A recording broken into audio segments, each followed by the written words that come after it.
Mercy Chapel had always seemed too quiet for the Bitterroot Valley, a whitewashed shell perched above the frozen creek, its bell tower leaning like an old man listening for sins.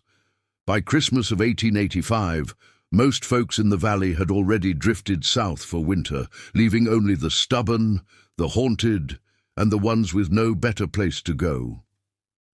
Abigail Crane had once belonged to the first group. Now she belonged to the last. Snow muffled every sound except her breath, thin and trembling, as she waited barefoot in the drifted yard. The child in her arms twitched occasionally, though its chest no longer rose. The stitches across its eyelids were pulled tight, black threads tugging pale skin into crescent moons. Sometimes the lids fluttered anyway, as if something inside the tiny skull strained to see the world it had returned to. 3 days earlier, when she found her husband dangling inside the chapel, she'd thought the worst had already happened. His boots were still on the floor, snow melting around them. The rope had been tied as neatly as his Sunday sermons.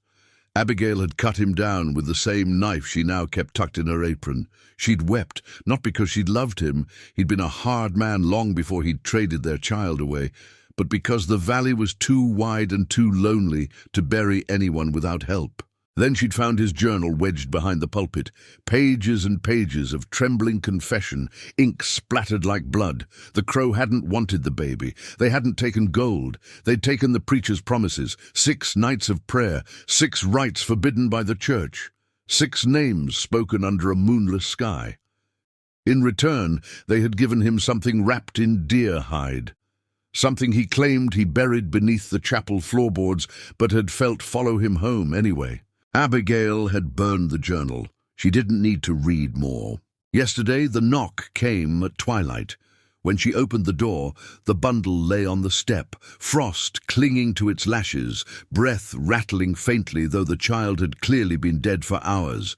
She hadn't screamed. She'd only picked it up, cradled it close, and felt an odd relief bloom inside her. Whatever it was hers again. And whatever had come for her husband would come for her too, in time. But Jonah Hexe arrived instead. He came riding out of the storm like a figure drawn from an old war tale.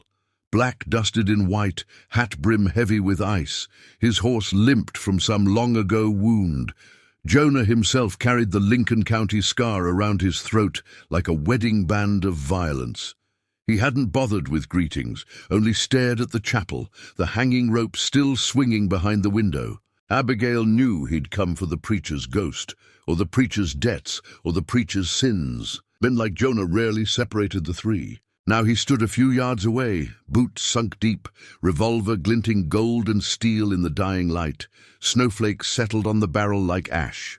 "You sure you want this, Abby?" he asked, voice rasped raw from cold and old sorrow. She didn't answer. The thing in her arms coiled slightly, as though a breath passed through skin that should not move. Jonah saw it. His thumb tensed on the hammer. Some memories, she knew, never healed, especially the ones tied to war and dead children. He raised the Colt. The sky burned orange behind him, sun bleeding out along the ridge. The chapel door whispered open at their backs, hinges sighing like an old man waking. Abigail didn't turn, but she felt the cold presence sway into view, the same way she'd felt it watching her through the floorboards these last 2 nights. "God forgives," Jonah murmured. "I don't." Abigail pressed her cheek to the child's stitched eyelids. She felt them twitch against her skin, searching. "Shoot me," she whispered, "and it goes inside you next." The wind died. Even the snowflakes seemed to hang suspended between them. Behind her, the preacher's corpse smiled, rope creaking as it swung. The sound spread through the valley like a warning, or an invitation, and Jonah, despite all he'd survived, felt the old fear crawl up his spine, cold as the noose that once nearly ended him.